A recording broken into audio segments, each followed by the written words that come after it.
बिस्मिल्लाहिर्रहमानिर्रहीम। अस्सलाम वालेकुम। मेरा नाम है उस्मान गनी और आज हैं आप लोग the core of science with Usman Ghani के साथ। तो आज का जो हमारा आर्टिकल है वो मोस्ट इम्पोर्टेंट है, what is an inside of an atom. तो ये बेसिक कंसेप्ट ऑफ सीरीज़ का मेन आर्टिकल है। तो इसे आज हम सीखते हैं कि एटम के इनसाइड में क्या क्या है और इनकी नौइयत क्या है, इन पर चार्जेस कैसे हैं और ये कौन से एटम के किस पोर्शन में एग्जिस्ट करते हैं। आज हम ये सब आज की इस वीडियो में सीखेंगे, what is an inside of an atom. तो सबसे पहले हम एटम की डेफिनेशन को डिस्कस करते हैं कि एटम क्या है। Atom is a smallest particle which may or may not exist independently. तो रिसेंटली भी हमें इसे डिफाइन किया हुआ है कि हाउ इज़ इट पॉसिबल कि कोई चीज़ है भी और वो आज़ादाना रह भी सकती और वो नहीं भी रह सकती। तो इसे हमने ऑलरेडी अंडरस्टैंड किया हुआ है। For example helium, neon are the atoms, they exist independently while carbon, hydrogen and oxygen they are atoms but they do not exist independently. तो ये एटम था जिसे हमने ऑलरेडी कंसीडर आउट किया हुआ था, समझा हुआ था इसके बारे में।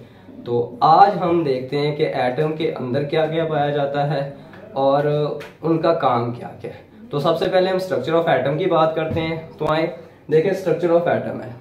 तो स्ट्रक्चर ऑफ एटम के अंदर जो इसका सेंट्रल और मेन पार्ट होता है वो होता है न्यूक्लियस, ठीक है। और न्यूक्लियस के अंदर प्रोटॉन्स और न्यूट्रॉन प्रेजेंट होते हैं और इसके अराउंड ये जो शेल्स हैं इनको ऑर्बिट्स बोलते हैं और इनको एनर्जी लेवल्स भी बोलते हैं। तो इन शेल्स के अंदर इलेक्ट्रॉन के पाए जाने के चांसेस होते हैं। अब यहाँ पर फाइंडिंग ऑफ प्रोटॉन और जो है न्यूट्रॉन्स वो मैक्सिमम होती है इन न्यूक्लियस के अंदर, जबकि जो फाइंडिंग ऑफ इलेक्ट्रॉन्स हैं वो मैक्सिमम होती है इन एनर्जी लेवल्स या ऑर्बिट्स के अंदर। तो अब हम इनके ऊपर जो चार्जेस हैं उन चार्जेस की बात करते हैं, ठीक है। तो इलेक्ट्रॉन जो है वो नेगेटिवली चार्ज हैं और जो प्रोटॉन्स हैं वो पॉजिटिवली चार्ज हैं, जबकि जो हमारे पास न्यूट्रॉन्स हैं वो न्यूट्रल होते हैं, मतलब उन पे ना तो पॉजिटिव चार्ज होता है ना वो नेगेटिव, ये दे आर न्यूट्रल्स।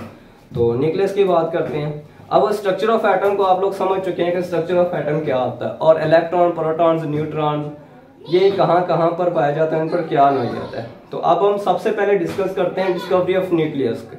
तो डिस्कवरी ऑफ न्यूक्लियस जो है इसके बारे में मैं आपको बताता हूँ कि किसने सबसे पहले न्यूक्लियस का कंसेप्ट डिलीवर किया था और कैसे ये फाइंड आउट किया गया था। तो इंशाल्लाह मैं आगे की नेक्स्ट वीडियो ज़रूर बनाऊंगा, आप बस मेरे साथ अटैच रहिएगा, जिसमें मैं discovery of nucleus, discovery of protons, electrons and neutrons इनको डिटेल से बताऊंगा कि ये किसने फाइंड आउट किया था और कैसे फाइंड आउट किया था। तो आए अब हम सीखते हैं कि डिस्कवरी ऑफ न्यूक्लियस जो है वो क्या है। इन 1909 to 1911 the Lord Rutherford experiment, a classic experiment, ठीक है।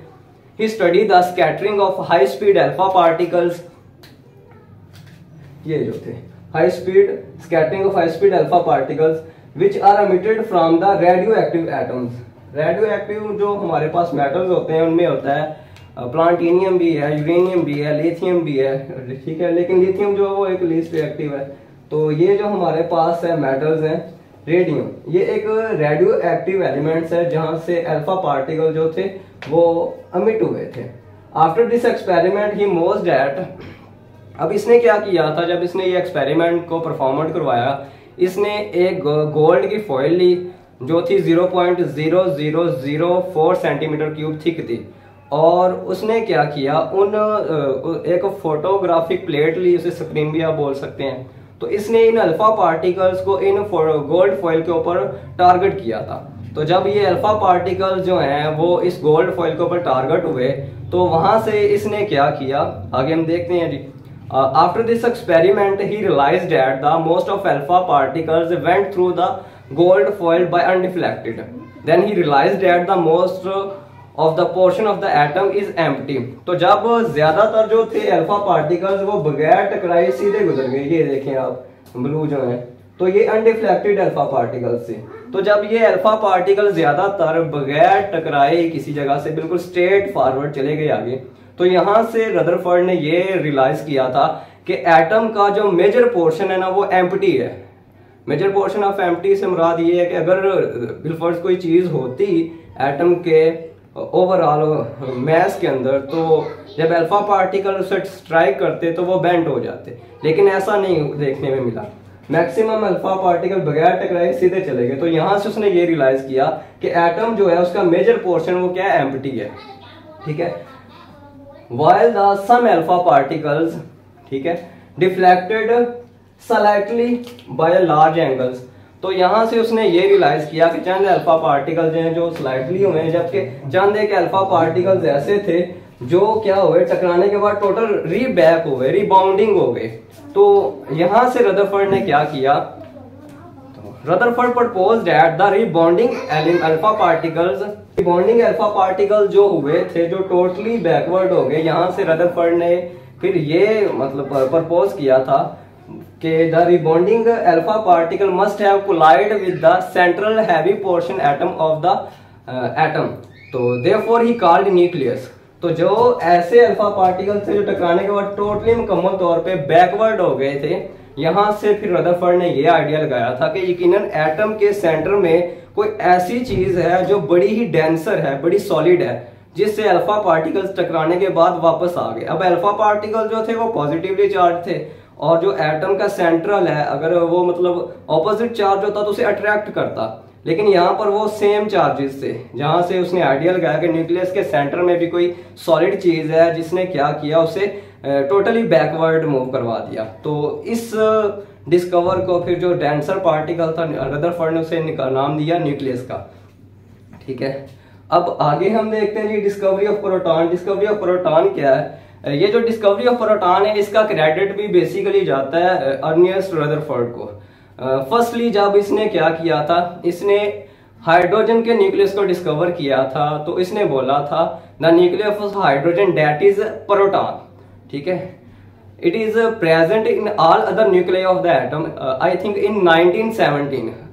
तो 1917 के अंदर इसने बताया था कि जो हाइड्रोजन का एटम है, जो हाइड्रोजन का न्यूक्लियस है, बेसिकली वही प्रोटॉन है। और ये जितने भी एटम्स एग्जिस्ट करते हैं नेचर के अंदर, उन सब में ये पाया जाता है, ठीक है।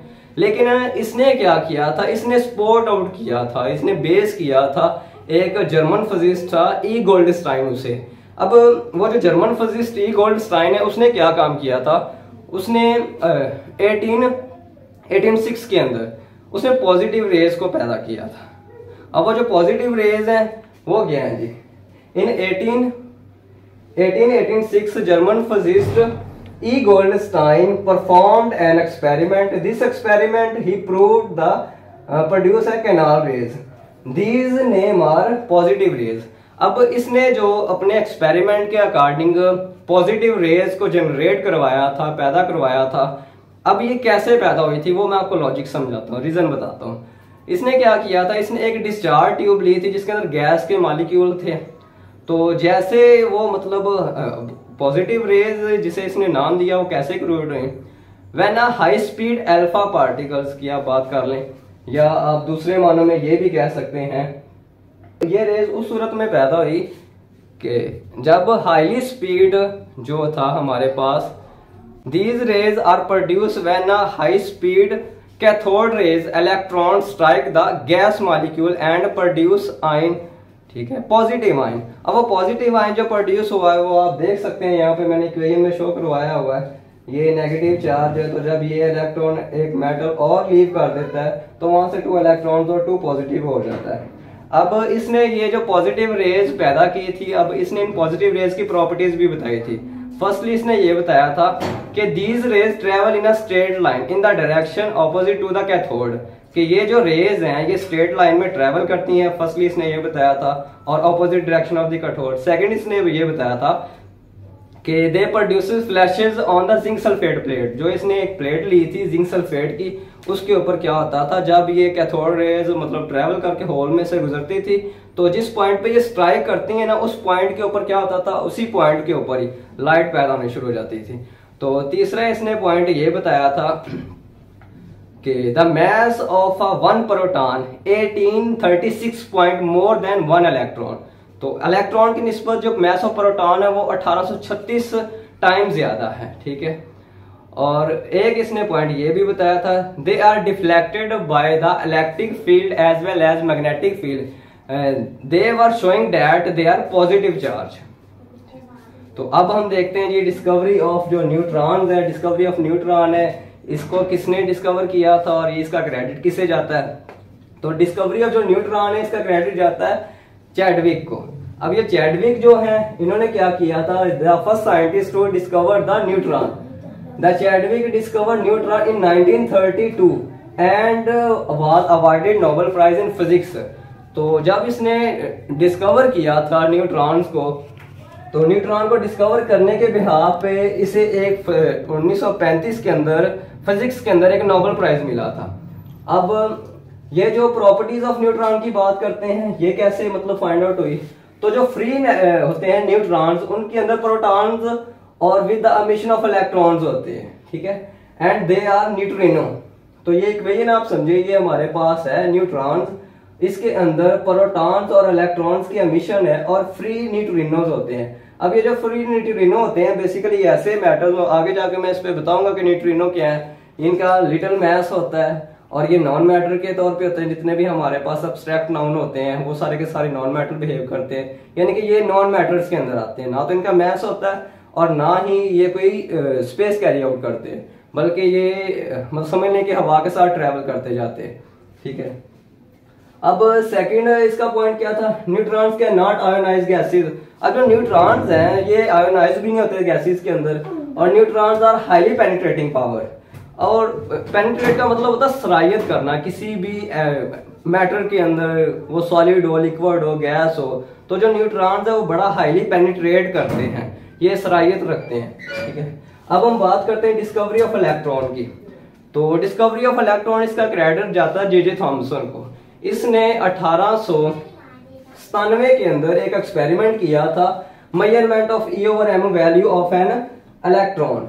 After this experiment he discover E/m ratio of an electron, ठीक है। बाद में इसी को बेस आउट करते हुए मिल्कियन ने 1909 के अंदर Millikan determine the mass of an electron by Millikan oil drop method, ठीक है।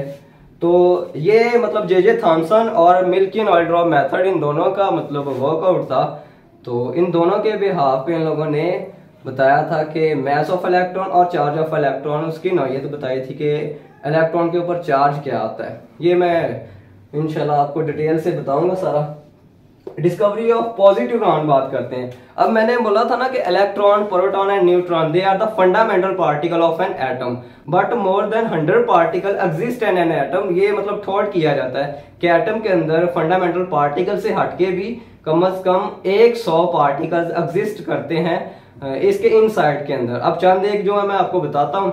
सबसे पहले हम बात करते हैं पॉजिट्रॉन। पॉजिट्रॉन है जो ये बेसिकली हमारे पास एंटी पार्टिकल्स ऑफ इलेक्ट्रॉन्स होते हैं। Positron anti particles of electrons होते हैं। अब इसका क्रेडिट किसको जाता है, किसने इसे फाइंड आउट किया था, वो मैं बताता हूँ आपको।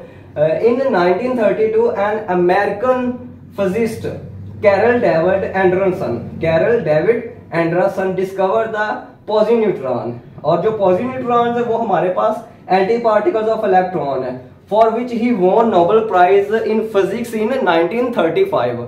तो इसने जो पॉजिट्रॉन्स को बताया, जो एंटी न्यूट्रॉन्स ऑफ इलेक्ट्रॉन्स हैं, उसके बिहाफ पर इसे फिजिक्स के अंदर एक नोबेल प्राइज मिला था 1935 के अंदर, ठीक है। तो अब discovery of neutrino and anti neutrino, इनकी हम बात करते हैं। Discovery of neutrino and anti neutrinos.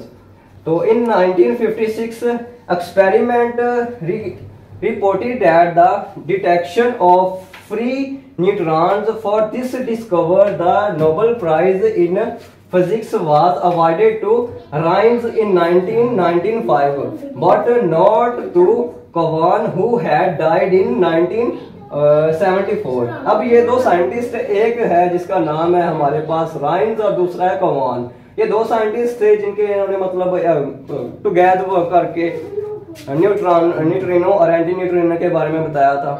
लेकिन एक को प्राइज मिला था, नोबेल प्राइज मिला था, जिसका नाम है राइन्स, और दूसरा जो है उसका नाम था कवान, वो से नोबेल प्राइज नहीं मिला था और वो 1974 के अंदर डेथ भी हो गया था। अब प्रॉपर्टीज ऑफ न्यूट्रिनो और एंटी न्यूट्रिनोज की बात करते हैं। तो जैसे मैंने आपको रिसेंटली बताया, जो न्यूट्रिनोज हैं ये नॉन मैटर्स है, इनका ना तो मैस है और ना ही ये कोई एक्टिव स्पीशीज हम बोल सकते हैं इनको, लेकिन ये ऐसे है, समझ लें सपोजिशन कह सकते हैं, यानी कि हाउ इज पॉसिबल कि कोई चीज एग्जिस्ट करे और ना उसका कोई मैस हो और ना ही वो कोई स्पेस कैरी करे, लेकिन ये ट्रू है, इट इज ट्रू। ठीक है, अब हम देखते हैं इसकी प्रॉपर्टीज की बात करते हैं। सबसे पहले जो न्यूट्रिनो होते हैं दे हैव नो मैस, इनका कोई मैस नहीं होता। सेकेंडली ये very weak interaction with everything else, तो ये इंटरेक्शन बोलते हैं, समझ लें capability of attract to another, तो ये बड़ी वीक होती है इनकी। ठीक है, सेकंड ये कि वेरी लिटिल मैस, और जो न्यूट्रिनो और एंटी न्यूट्रिनो वो बीटा के पार्टिकल्स की वजह से प्रोड्यूस होते हैं। ठीक है, चलें गाइस, आज के साथ ही हमारी आज की इस वीडियो का एंड हुआ।